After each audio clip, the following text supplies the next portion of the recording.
have not looked in this tank since we've got it, so we need to see what we got going on in there.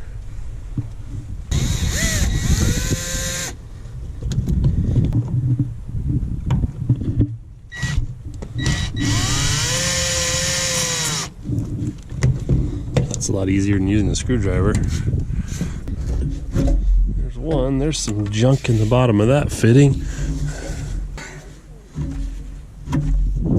Oh, they're both full of junk, so you can see that. To get these cleaned out, let's go see what's in the tank.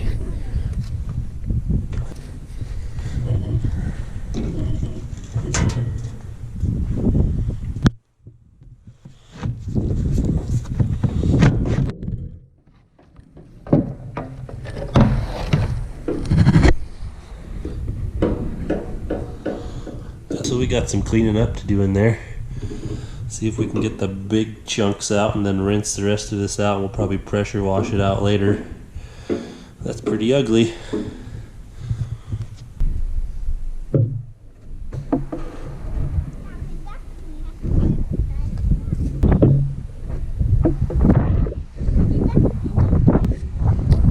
Got most of the big stuff out of there. That's good enough for now. And I think we'll pull the whole bottom bungs off of this thing, and when we drive it, we'll drive it down to the hydrant here sometime and we'll pressure wash this whole thing out. There's all the big stuff we pulled out of there. We'll get it cleaned up. The first one was a lot harder to get out than this one.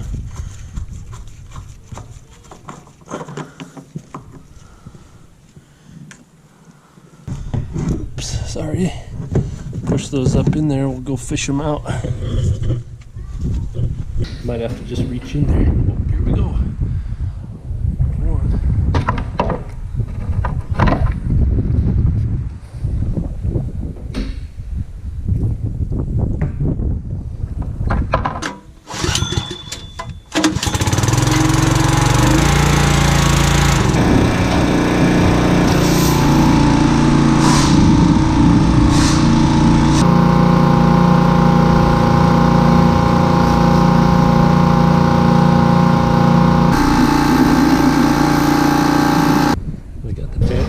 That cleaned up pretty good. Even the outside cleaned up nice. Looks like a new tank. And we got these bungs off the bottom all cleaned up. All the gunk and stuff out of them. We dropped them in there now.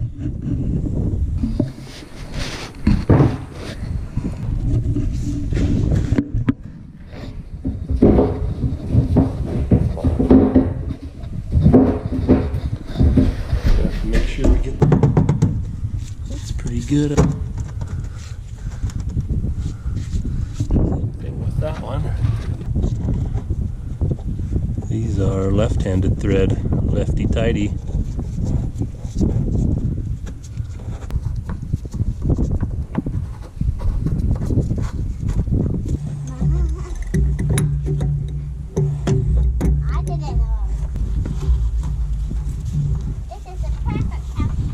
This is where we're gonna mount our pump system. I've kind of decided on the back, just like it there because it's close to the tank suction and it's easy to get to if I need to change filters or work on something. One thing I don't like about it is it hanging off the back. It might get run into or something, but hopefully that doesn't happen. We chose an electric pump system here. I like it because I can just leave the tractor running and turn the power on and let this pump go, and then we can check all the rows and see if it's actually pumping or not and make sure we have good flow to all of them. Versus a ground driven one, you can't do that unless you're driving around. So this makes it a lot easier when I'm trying to do stuff by myself. And then I also like it, this tank has two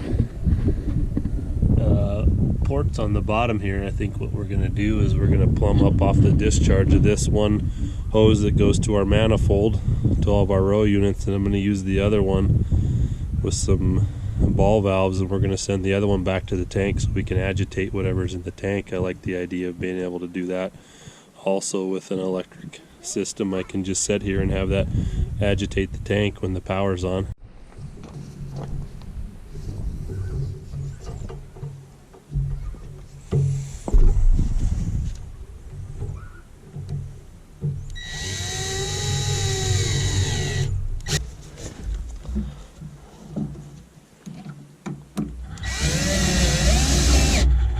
Here we got pretty much everything plumbed up on the tank suction with the yellow ball valve off the bottom through the 50 mesh pump, 80 mesh strainers over to this manifold we built here. So right now, that closed, that open, we can agitate the tank. Close that, open that. This line will go over to our manifold to all of our row units, and that's what we'll be working on next. Working on building our manifold. Then we're going to put all these individual run check valves in with the flow orifice that will control how many gallons per acre we're putting out. We got to drill holes in this piece of 3/4 PVC and mount all 24 of those on there. So the first thing I'm going to do is use this chalk line and hopefully snap a straight line across here so we can drill holes, make it at least look nice. Turned out okay. Here's the rough layout of where each one of these is going to go.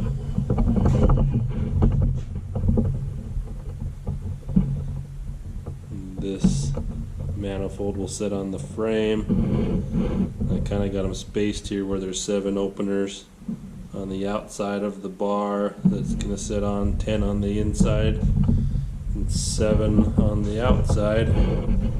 That kind of breaks them up a little bit. Try to leave enough space in between them. I can still get these caps off if I need to clean the check valve or do something there, but spaced them close enough so I don't have to run tubes down to the openers super long. This is what I think we're going to go with. So now we'll mark out where we need to drill holes on this blue line, so these can all clamp on there, and then we'll start drilling holes.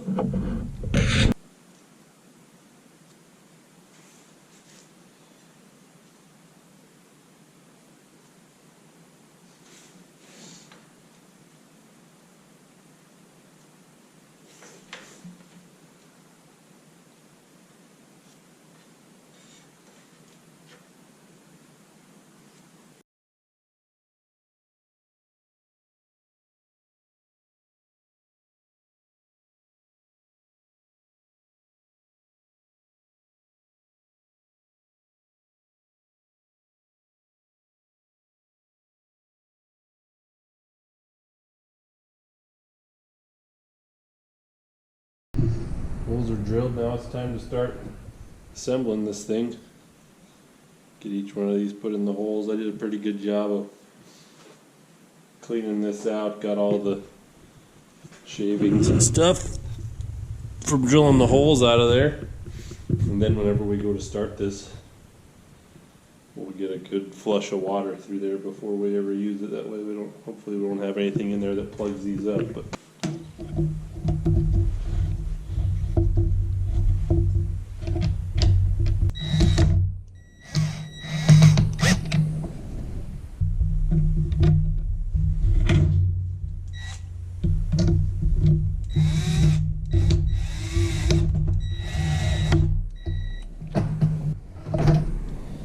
halfway point, I'm going to turn the check valves the other way so they'll be the opposite. Those, I guess if I don't like it I can always flip them around, but that's the plan for now.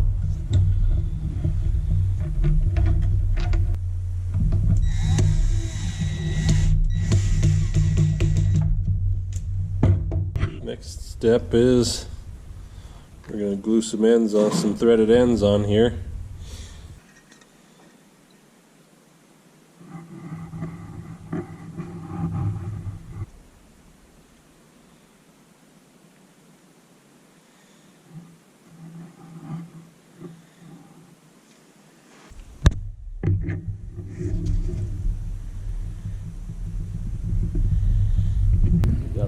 manifold mounted on the drill temporarily with these bungees for now, just in case I don't like exactly where it is, then we can move it before I make something permanent. I'll show you how we've got it plumbed up from here. Same manifold. This is lined up here, that's closed. That will pump to this end of the manifold. Here, hose just runs under the frame. And then we got a hose running off the other end.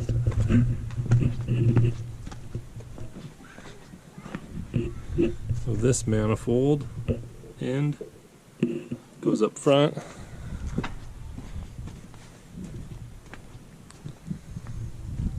Down the frame. I've got it mounted up here with a gauge. I need to find a smaller gauge. I want to find something 0 to 50, but I got it right next to the down pressure gauge, so we can monitor that we have enough down pressure on the openers, and I can look right next to it and see how much pressure is on the manifold, and that determines how much liquid we're putting in the ground.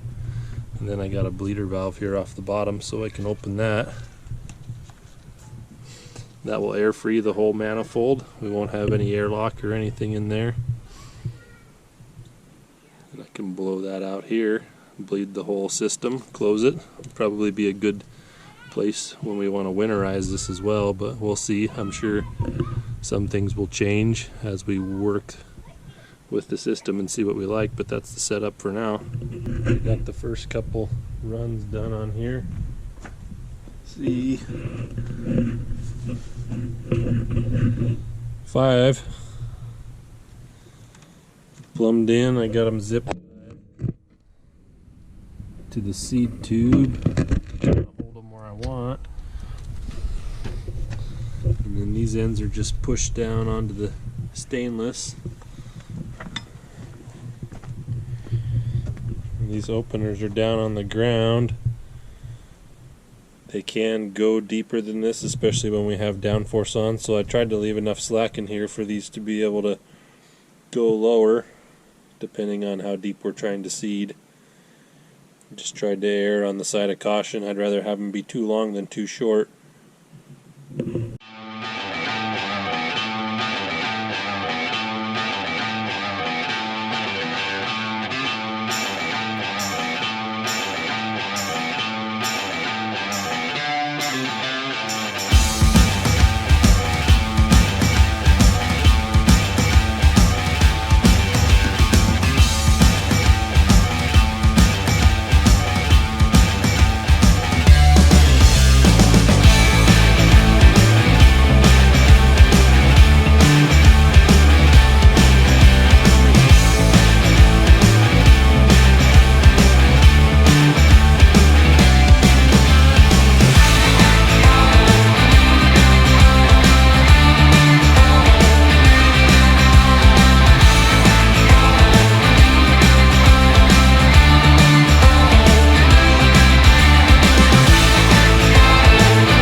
Just finish up all the runs off the manifold in the dark here with the work light. It's done. We got a bunch of extra tubing left over, so if I don't like the way this turns out, I can always redo it, but I think I'm pretty satisfied with it for now. I think I'll probably tweak a few things. I made everything probably a little longer than it should be.